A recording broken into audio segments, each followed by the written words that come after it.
So, what was the worst tour you ever did? That was the worst That was tour, it? yeah. Okay. Didn't get any worse than that. No, but that's the only time I ever lost money on a tour, mate, and we've done, as I said, over 2,000, Yeah. you know. Okay, tell me about the wrestling tour you did with Andre the Giant. Oh, well. Come on, tell me about that Mr. Fuji. Mr. Fuji. Well, He left Perth rather quickly, didn't he? he did leave town pretty quickly. Now, the problem was we never done wrestling before in our lives, so we thought, well, we'll give it a go. So we put a boxing ring in there, right? Now, during rehearsals, the boxing ring collapsed. No one tells us you've got to have a different ring and have it more stable underneath because they bounce up and down, right? You know, so it collapsed. So that spent all afternoon trying to get another bloody wrestling ring together, you know. And the main problem was Andre the Giant, right? You know how tall he was, and he was a huge. And they were staying at the hotel across the road from the Perth Entertainment Centre at the stage. I can't remember what it's called. Yeah. And we couldn't find a bed for the guy to fit, so we had to put 3 beds together so he could, you know, sleep, you know. But on the night of the show, which Al's getting at, I looked after my boys all the time. Lance from Capri, he was the ring announcer. Ladies and gentlemen. Lance and Link. Yeah. And then Alan and the boys are backstage looking after the wrestlers with drinks and things. There was, drink you know, Hulk Hogan and I'll tell all you those what, he's guys. gone backwards in his drink waiting, his wardrobe management, you know, like lunch, you know, sandwiches with butter and Mr. Fuji, you know, this Japanese guy used to wear the bowler hat and used to have the cane, right? That's him. The walking cane, and he used to stand on the corner of the stage, you know, and he used to wave it at the crowd, right?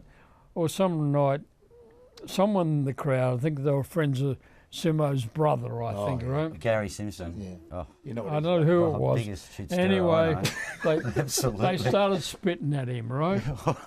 No, because what it was, when they used to hit the wrestlers, they used to go bang, and the lights were on them, and this one guy kept going, puh, you know, and you see this gunner.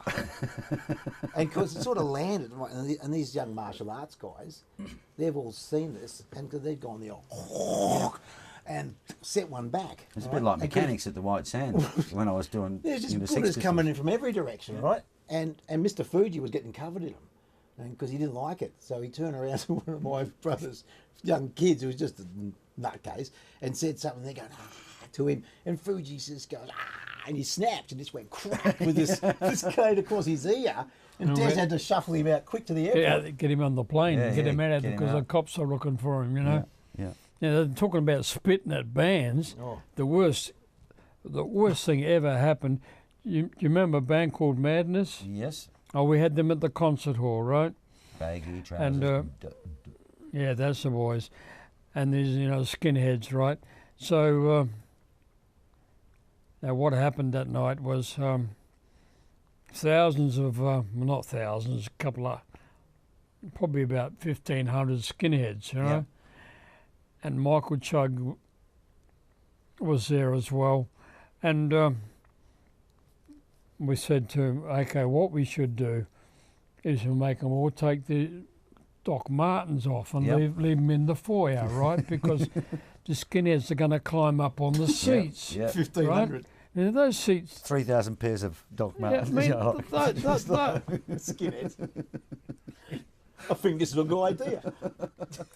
Those seats are worth about $120 They all each got totaled. at the concert hall, right? That was the other night that Michael Chugg did his shirt. Yeah, and what happened?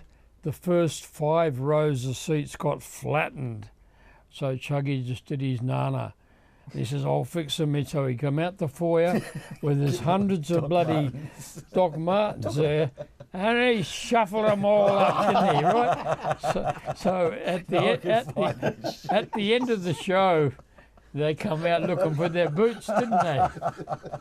But the worst part was when the band come on stage, they were welcomed with a wall of spit, you know. Everybody in the audience spat at them, and that must be some some sign of Well, appreciation. well, I you don't know, know. The funny thing about that story is I played at the White Sands and remember Mechanics, and we Yeah. did Sex Pistols songs. So there was a group of guys, they would jump on the dance floor and spit at us. My dad happened to come down that night, and he's like a real heavy Geordie, right? So he sees all these guys spitting on me on stage, going, "They're spitting at my son for you." Up there, he's going, "Doof, nuts that one, doof, nuts." It's just absolute chaos. 19 police cars, ambulances, everything. You know, like, anyways. This is your dad? That's my dad. Yeah, yeah. God love him. So, and you set up a great legacy for Perth bands in with the Appeal-a-thon rock shit. You know, and if it wasn't for that yearly event, there would be a lot of, you know, we'd hardly have any film clips, if you like. Well, the reason we did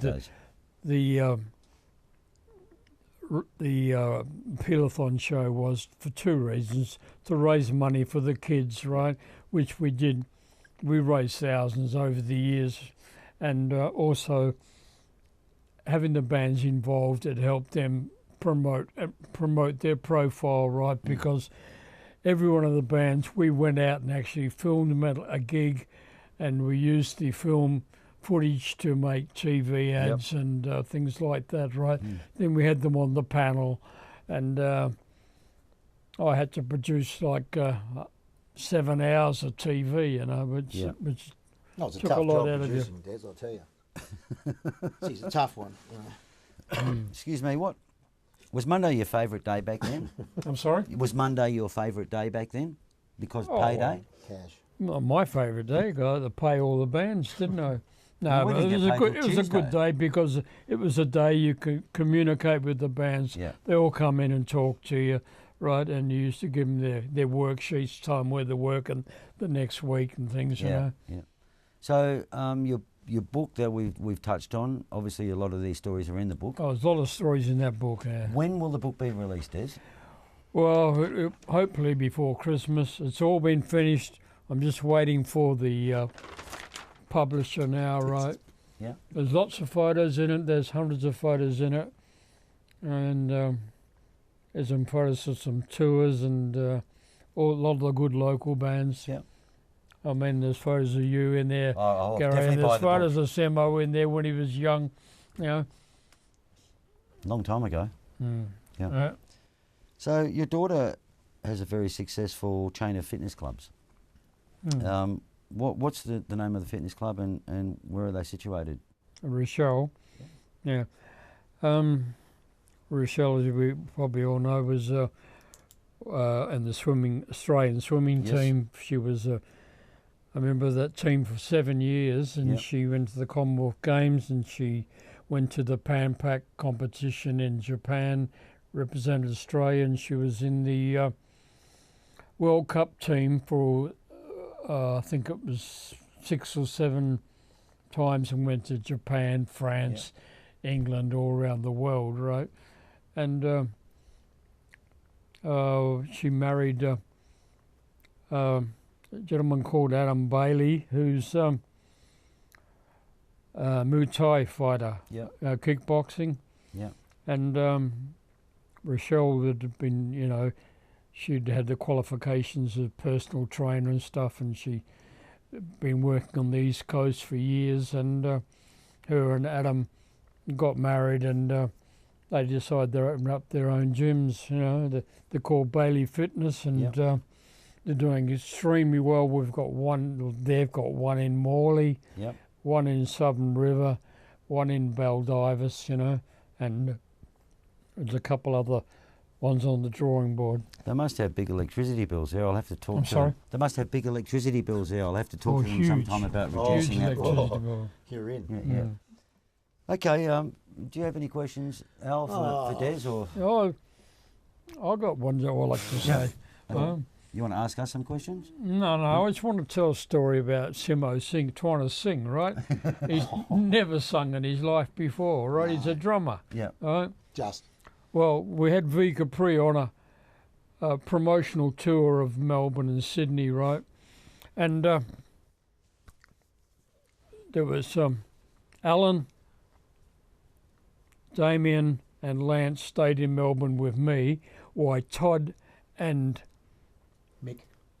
Mick went to Sydney to do interviews, right? And they were supposed to come back in the morning of this day. Now, the reason for that was because we'd spent a whole year trying to get them on Countdown, right?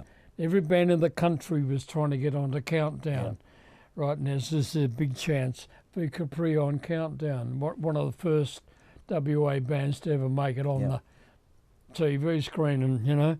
And what happens? The three of us are sitting in the studio. It was Channel 2, wasn't it? Channel 2 ABC Countdown, Studios, ABC, right?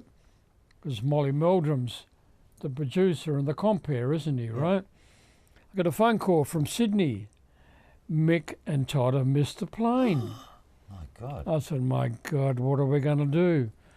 And I see Molly Meldrum walking up and down, you know, tapping his fingers. And then all of a sudden I see the hat coming down the passageway towards me. And I thought, oh, my God, I'm going to get it here. And he starts yelling and screaming at me, why isn't the bloody band here? You know, we've got to go to air in 2 minutes, you know. It's supposed to be a live show, you know. What are we going to do? So I said, well, we're going to have to postpone it and put it on another day. He said, nope, we're going to go to the air live. Yeah. I said, how can we go to get the air live? We've got a singer, and both our singers are in Sydney, stuck in the... Step up, Al Simpson. No, I did. Never seen Molly Meldrum go so red in the face, you know. So ended up with Simo, Lance, and Damien. Three of the best singers. The best singers in the world, mate. Actually, the whole thing, they were mime and... Easy. The whole thing Nailed was it, mate. mime, so... But what a I can't remember watching what a that disaster! episode. You know, you plan all year for this It was an event, airstrike or something. They and missed you know, it. two of the guys missed the plane. No, we come up with a mastermind. Dad says, well, why don't we just pre-record it, and then by the time they got in, so what we had to do was the harmonies, you know. So he says, I'll see if I can find the clip for you to play it later on. And you see me there looking totally uninterested, you know, and I was actually kind of doing this. I was just going, yeah, that's the way. It's like, yeah, it's just shocking. It was really bad. But what about the story, Des? This is a classic. The what? The story. Remember the day you got us in the office, and we got a phone call from Mushroom Records, and it was from Amanda Pellman. Remember her? Yes. Right. And she said that this girl called Kylie Minogue wanted to record a V Capri song. You remember that? No, you're missing me there. Oh, geez, No, I you're want for missing you. me Get the too. book. Cancel the book, Des. This is a killer. She wanted to record Haunting Me on the B-side of her debut single. Now, at the time, it was mid-80s, and we met Kylie Minogue, and she was a young little kid. And Des had us working so much in the schools. He didn't ask her to go to Kalgoorlie and No. or anything, did he? No. No. But so, the Neighbours was massive. And in those days, Mushroom Records used to play in the background all Mushroom Records songs in Neighbours. Yeah. So when the radio's on, you'd Oh, hear that yes, so one. that was shown in England. That's right. And so next minute, of course, when they moved the whole thing to England, it's a massive sensation having Neighbours screened over there. They went nuts for it, couldn't get enough. And these guys called Stock, Aitken and Waterman, they've got hold of Kylie and said, well, this is so popular, this show's going through the roof. We'll get her, we'll put her through the S-Bend. She can't sing that well, but we'll make her sound good, and we're going to do a song. And they said, so what do you want to do for the B-side? And Amanda Pellman rang us and said that Kylie wanted to do that song, Haunting Me, as the B-side. It wouldn't have been my decision because Oh, no, it wasn't yours. Todd wrote the song, Yeah, right? yeah. It was purely our decision to say no. We just And you went, did. No, so we go, who? Kylie Minogue? That little kid. And because we were paranoid at the time, we had massive crowds in the pubs. But Des here, in our lunch break, you know, we were working in all the high schools, building up a fan base, you know. And could you imagine all these 20-year-old guys or 18, 19-year-old guys loving the band? There's chicks everywhere. And all of a sudden they get home and there's little sister, little daughter, I mean the sister of 13, 14 with a V Capri picture with all these glamorous looking guys, and I've just joined the fan club. And all these guys go, what? So we were getting feedback in the pub that it was, you guys have changed. You're used to be, you're a teeny bopper band. So we shit ourselves going, oh, we were backpedaling fast. And so when they said that Kylie wanted to do our song, we went, no, we're not doing that. So anyway, the story was that she did record her debut song. It was The Locomotion. It went #1 in like 27 countries or something. And we never saw a red cent of any of it because we said no to doing the B-side. Yeah, fools. Fools. Yeah. You should have let Des make that decision. Sometimes these guys are their own worst enemies. Yep. We set them up a gig in Melbourne, right? We had the whole Melbourne industry there. Yeah. And, there was Frank Stavala, there was Michael Gudinski. Who missed that plane? No, Who missed that one? What did we do there? We didn't stop Yeah, well, they're supposed to do an hour show, didn't they? Yeah. They get up there, and Todd looks at his watch and says, oh, the hour's gone. So he closed the show off, right? It was only that he'd been on stage for half an hour. And you think Gudinski and those boys went berserk, you know? Of course they did. Yeah. The worst enemies in the world are themselves. Yep. Look, I just want to say, don't forget to subscribe to our YouTube channel so you know when the next episode is coming up. And anything you'd like? Well, Des is known for launching bands. Yep. Right? Remember the days Des used to do a Monday night at the Purdy's? Yep. And we used to all go down on our night off and see. I remember seeing Greg Keamy with Ice. It was in stereo. I remember that. Yeah, Ice in stereo. Oh, jeez, what an invention! And one of my favourites. Ice has taken on a whole different meaning these days. That's right. One of my favourites that Des launched was a band called Rumpelstiltskin. Des. Yes. No. Now, there's, I think, one of the guys we interviewed in a previous episode was Frank Genovese. Yeah. And a guy that's close to our hearts that we know is John Starr. Yes. He was in the band. Ken Dobson. I didn't know that John was in the band. He's a drummer. You didn't know anyone was in the band because they wore masks. That's right. Yeah. Did you know that his last name is like Babenko or John Babenko? I went down to the Ravenswood Hotel the other week and Russell Morris, he manages him, and he's going, hey, Johnny Babenko on the microphone, and Johnny's like, I'm Johnny Starr. You didn't think for a moment there that he actually was a true star. Well, I always thought Johnny was a true star. He's so polished. And But I'm thinking, Des, maybe we could get the band back together. Rumpelstiltskin. No. Well, you wouldn't know who's in the band. Just put the masks on. That was #2 mistake I ever made. Well, Frankie won't like to hear that. The rhythm player was very good in that band. Frankie will go to Hollywood then. Yep. Look, I think we're just about out of time. This could be a two-part episode. You want to do it in 2 parts? Well, no, I think there's enough there in the can. That was a dangerous band because, with the masks, those latex masks on, and the long grey hair, you sweat so much under there. Yeah. Everybody stagger off the stage half dead, That was unbelievable. Rubber masks. Those old guys. Witches masks, weren't they? They were full masks, I think Frank still got his mask. Oh, everybody's got their masks. Eh? You're a legend, mate, honestly. There's a lot of stories.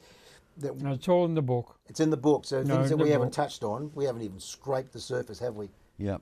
You got to like us on Facebook because we're going to keep getting legends like Des. We'll push the book for you, Des. Yep. Are we doing a book launch? We definitely do a book launch at the Charles Hotel. Ooh. We'll get a few bands and we'll do a concert. And, Yeah, I think that's a great idea. I'll be there. I'll support it. No problem. I might be able to pay my electricity bill next week if we do that. Mate, what did you do with all that money, Des? Yeah. Eh? What did you do with all that money? What Where did money? it all go? All that What money. money? Like all the tours and the... Your mattress was No. never the softest mattress in town, was it? No. There's a lot of lumps in your mattress. Rita used to say there's so I many know you were lumps in seen this down at bloody Harvey Norman king-size bed. Journal up the other week. Oh, yeah. No, I bought a washing machine. Splashing the cash out. And, No. like... That was on bank card. Des was always legit. I tell you, when I used to go in there on Mondays, it was down. Everything was down. Yeah, I can remember. Yeah. Yeah. Because if it wasn't, you had Sharon Dawes to come and kick your ass. That's right. My dad used to say to me, so what's your band making a week? And I go, 12 grand. 3, sell out, Friday, Saturday, Sunday, $3 a head, whatever. And he said, how much are you getting? I said, 200. And he slapped me around the head and said, who's getting all the money? I said, well, there's a big PA, there's 6 road crews, there's a truck, there's the agent, there's top end management, and Dad, I don't mind $200 a week. I'm getting 7 different girls a week. That's got to be worth at least a couple of grand. People in the audience. Yes. He was asking the questions, was he? Yes. Anyway, that's another story. Okay, well, I think we'll wrap it up now. Oh yeah, that's a wrap. Look, it's been a pleasure, boys. No, it's an absolute pleasure. Thank you very much having you here. Yes. The legend of Perth. And thank you. as I said in the beginning, you're responsible for a lot of us just continuing on in our careers, and I thank you for that wholeheartedly. I'd just like to leave the listeners with one thought. I look to the future because it's where I'm going to spend the rest of my life. Thank you very much for tuning in. Good evening.